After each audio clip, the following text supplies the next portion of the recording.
All right, thanks everybody. Have a great weekend. See some of you in New York. Is that affecting your job? Is your breakup affecting your job? Are you concerned about all the stuff that was just recently learned? Do you have any concern? Have you asked the White House any questions? Yes. Okay. Do you believe the president lied to the American public when he said he'd never talked to his son about business dealings? Yes or no? It's all right.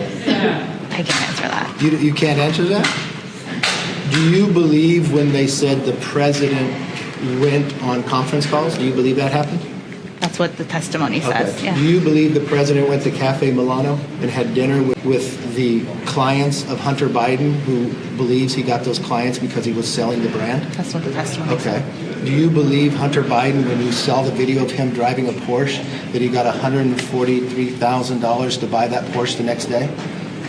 Do you believe the $3 million from the Russian oligarch that was transferred to the shell companies that the Bidens controlled after the dinner from Cafe Milano took place? So the testimony says. Okay, then I go back. Do you think the president lied that he... But is that an impeachable? Is lying an impeachable? Well, you want to know... I'm not saying impeachment. All I'm saying is I would like to know answers to these questions. The American public would like to know, and that's what impeachment inquiry provides. Back on MBS, did the president have an opportunity to speak to the Saudi Crown Prince in New Delhi specifically about oil production over the next year? The president had a brief exchange with the Crown Prince. He didn't have a formal meeting, and did not get into details on that topic or other topics. What he was really focused on in that meeting was the announcement of this economic corridor.